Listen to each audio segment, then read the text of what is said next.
This is Chelsea Mina, and this is Chelsea's Entertainment Corner.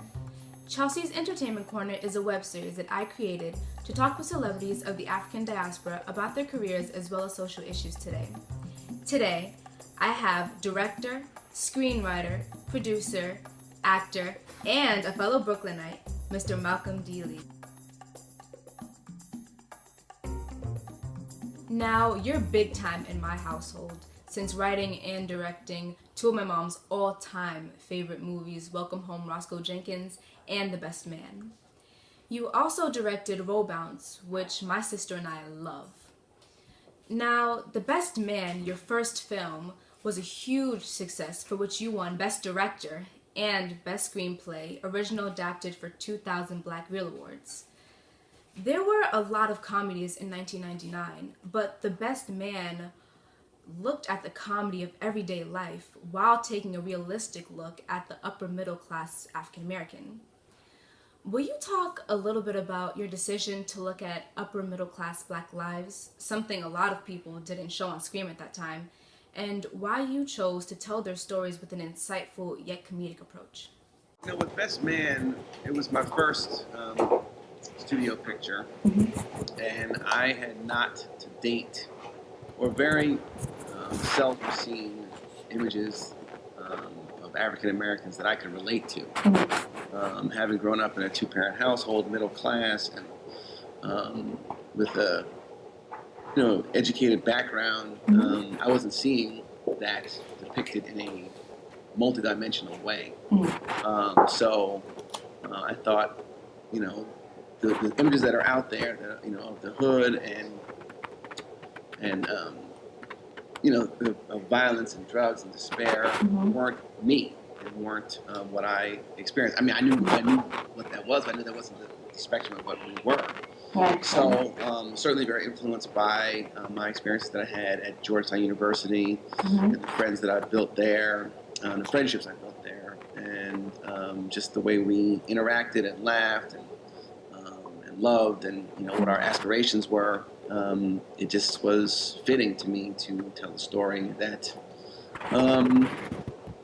reflected me and my friends and those values and the kind of things that we were going through at that time, when it comes to commitment and career and relationships and things like that. Speaking of your upper middle class Black life, although you were raised in Brooklyn, you attended one of the most prestigious independent private schools in New York City. What was it like to attend a school that was outside of your cultural, social, and economic element? And do you use any of those experiences in your screenwriting? My first screenplay that I ever wrote was called Morningside Prep, and it was based on my experiences of being one of the few Black students at a independent school. And a lot of it was, I was the only Black male actually in my school, or in my grade, I should say, from the 5th grade until the 12th grade. That's wow. It was two different schools. That was what is now known as Trevor Day School. I went to the day school for middle school, and then to Packer Collegiate in high school. And at times it did prove to be difficult socially, and even educationally. Like I could compete, but there's not being the only one was certainly a factor in my psyche and how it affected how I got along. But fortunately, I had a lot of different outlets. Besides, things in the classroom, I was a pretty good student, but I also was into theater. I was also into art. I was definitely into sports.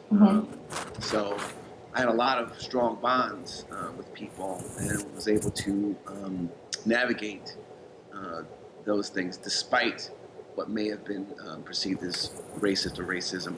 And I experienced it, in a way that is overt. But in many ways today, the things that are just systemic and institutional. We talk about racism these days, but fortunately, I had a very strong parent who just told me that I had to strive to be the best, do my very best, and not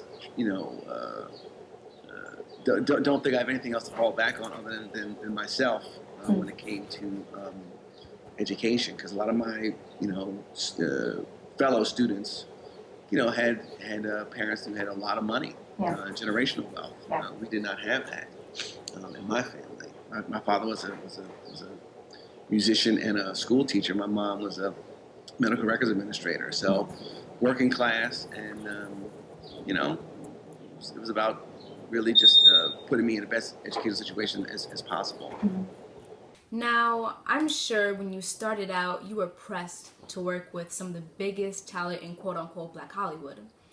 Now you've flipped the script, and those same individuals are feeding to work with you. Why would you say you're a highly sought-after writer and director, and what would you say you're most proud of so far in your career? I think it's a combination of the projects. Like, for instance, I'm working on Barbershop III right now, and I think that has to do a lot with the script that was written. I think that's what that attracts a lot of talent. It's a franchise, so people want to be a part of it. Ice Cube is a long-standing pillar in the Hollywood community, especially when it comes to African American films. So I feel like it's I just happen to be in the right place at the right time. Like I guess in all my projects, that's how I was with The Best Man. I wrote the right script at the right time. So I think that was more important than anything else.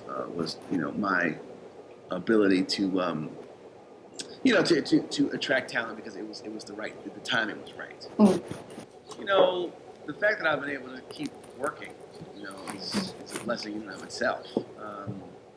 I feel like with Best Man Holiday, my latest film that came out in 2013, that was a labor of love. So I'm certainly proud of how it came together. I kind of willed it to happen.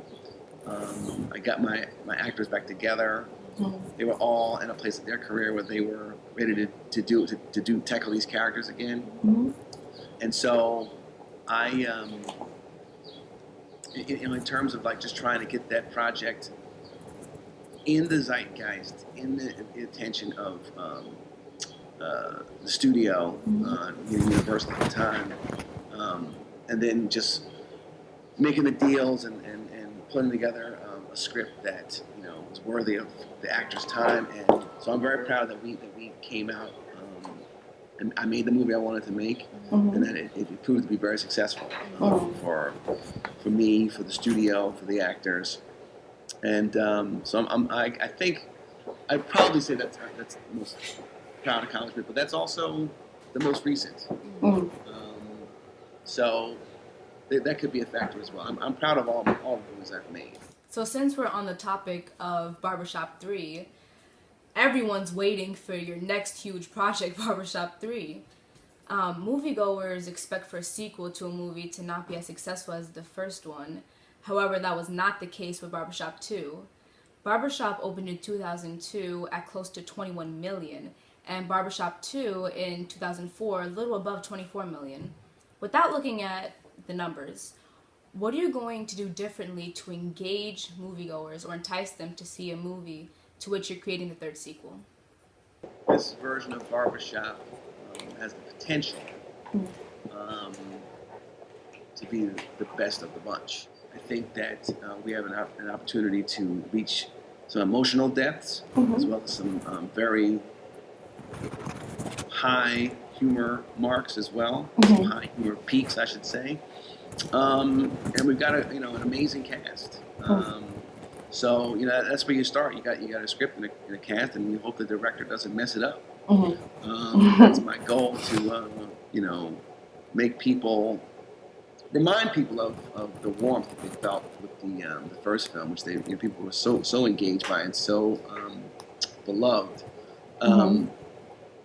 But it's my job to put my own spin on it, and to make it my version of Barbershop. And that's what I'm going to intend to do, and hopefully that jibes with the movie-going audience. I think there's going to be a lot of people who are skeptical and cynical about a third installment of the film, but I think we're going to surprise a lot of people with this. I think that otherwise, like, why make it? Let's make it an event. Let's make it something that people have to go see. Now, let's shift gears a bit to issues of social injustice. In New Rochelle, New York, not far from the city, this past February, a police officer held a group of black teens at gunpoint while they were having a snowball fight. There's nothing more American than kids having a snowball fight. However, this common routine occurrence could have ended in tragedy. With these types of issues hitting so close to home for you, as a father of 3 black boys, do you believe that as a visible African American with a voice that reaches millions, you have some unspoken or indirect obligation to in some way address the issue of social injustice through film? I always try to be very mindful of images that are being put out there, especially by me, especially when it comes to young black men. My production company is called Black Male Production, which is spelled M-A-L-E-D, black-mailed. And I think it's a double-edged sword there, or a double meaning to that word, because black males are often vilified and often stereotyped by the general public, but also by themselves, about what it means to be black and what it means to be hard and apathetic when it comes to feelings or school or responsibility. So I've always felt, and I think this comes from my family, who's very strongly stressed education and image and how one presents oneself. And that certainly stretches to my films and what I put out there. Now, does that mean that everything that I make is, quote unquote positive? No, it means that I'm trying to show a different side and a dimensional side. Not everything is black and white, so to speak. Not everything can be tied up in an archetype. There are things that we recognize in our culture and in our community as being one way, but you have to show multi dimensions of people. Otherwise, it does become a stereotype. It does become what's expected. So I try to give my characters more dimension than is presented in the general media. So yeah, I do feel a responsibility, and I've always felt that way. To all my followers, I want you guys to check out Barbershop 3 because it's going to be lit. And remember, this is Chelsea's Entertainment Corner. Your voice is your power. Never be silent. Peace.